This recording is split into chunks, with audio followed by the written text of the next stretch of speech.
Tai pirmiausia norėčiau pažymėti, kad architektas Arūnas Grigaitis buvo į administraciją pakviestas laikinam darbui, kol vyko įvairūs teisminiai procesai su buvusiu vyriausiu architektu.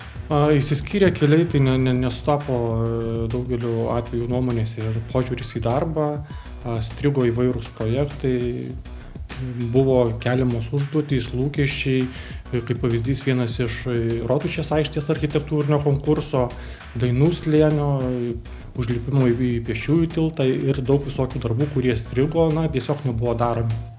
Arūnas turėjo vieną nuobaudą, buvo skirta skyrių lengviausia nuobauda pastabą.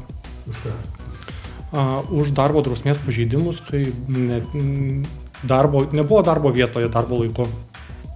Šiandien buvęs architektas surengė spaudos konferenciją, kur įvardijo išsiskyrimo su Alytaus miesto savivaldybe priežastį kaip nenorą leisti statyti daugiaaukščius namus senamiesčio teritorijoje. Tai tikrai atsisveikinimo tikrai nebuvo pagrindinė ta priežastis, nes, kaip ir minėjau, nuomonės išsiskyrė daugeliu atveju. Tai, viena gal ir iš tų, bet buvo problemų, tarkim, ir su miesto reklamomis, mieste pilna visokių nusidėvėjusių, neaktualių reklamų, bet tarkim, kai verslas ateidavo su prašymu įsirengti naują reklamą, tai būdavo problemų, keliami įvairūs nepagrįsti reikalavimai ir stabdomi tie procesai.